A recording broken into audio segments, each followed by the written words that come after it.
রাজধানীর গুলশান এলাকায় অভিযান চালাচ্ছে রাজুক। এই মুহূর্তে সেখানে আছেন সহকর্মী আবু সাইদ নিশান। আমরা সরাসরি যুক্ত হব তার সঙ্গে।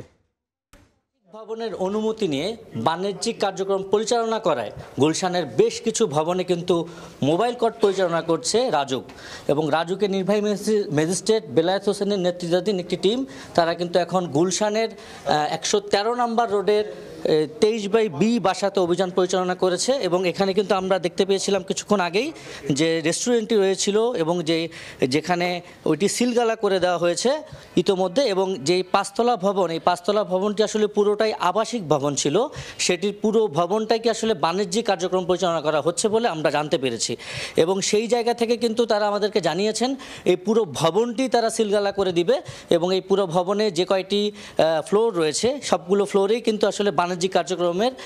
তারা দেখতে পেয়েছে এবং তারা কিন্তু এই গুলশান এই ভবনটি নয়, আরও যেই বেশ কয়েকটি ভবন রয়েছে সবগুলো ভবনে কিন্তু তারা এই বাণিজ্যিক কার্যক্রমের যে অভিযোগ সেই বিষয়ে অভিযান পরিচালনা করবে বলে আমাদেরকে জানিয়েছেন এবং এই বাণিজ্যিক ভবনগুলোতে কিন্তু আসলে দেখা যায় যে স্পা সেন্টার থেকে শুরু করে আপনার রেস্টুরেন্ট এবং অনেকগুলো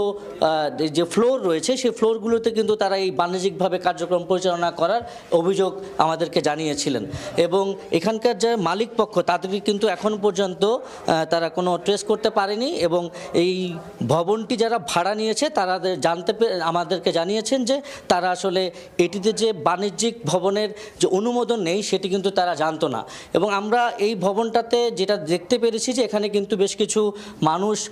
তারা কিন্তু অবস্থান নিচ্ছেন এবং এই সিলগালা করে দেওয়ার পর তাদের আসলে কি পরিস্থিতি তৈরি হবে সেটি কিন্তু এখন একটি দেখার বিষয় এবং ম্যাজিস্ট্রেট বেলায়েত হোসেন আমাদেরকে আরও যেটা জানিয়েছেন যে এই মোবাইল কোর্ট পরিচালনাটা তারা কিন্তু চলমান রাখবেন এবং এর আগেও তারা কিন্তু বেশ কিছু মোবাইল কোর্ট পরিচালনা করে এরকম বাণিজ্যিক ভবনগুলো থেকে আবাসিক ভবনের কিন্তু করেছে এবং আমরা এখন আছি এই ভবনের পাঁচতলায় এবং এখন এই ভবনের পাঁচতলায় যে রেস্টুরেন্টটি রয়েছে এই রেস্টুরেন্টটি কিন্তু তারা সিলগালা করবে বলে আমাদেরকে জানিয়েছেন। এই ছিল গুলশান থেকে আমার কাছে সর্বশেষ সংবাদ। গুলশানে অভিযান চালাচ্ছে রাজধানী উন্নয়ন কর্তৃপক্ষ রাজুক। সেখান থেকে আমরা সরাসরি যুক্ত হয়েছিলাম।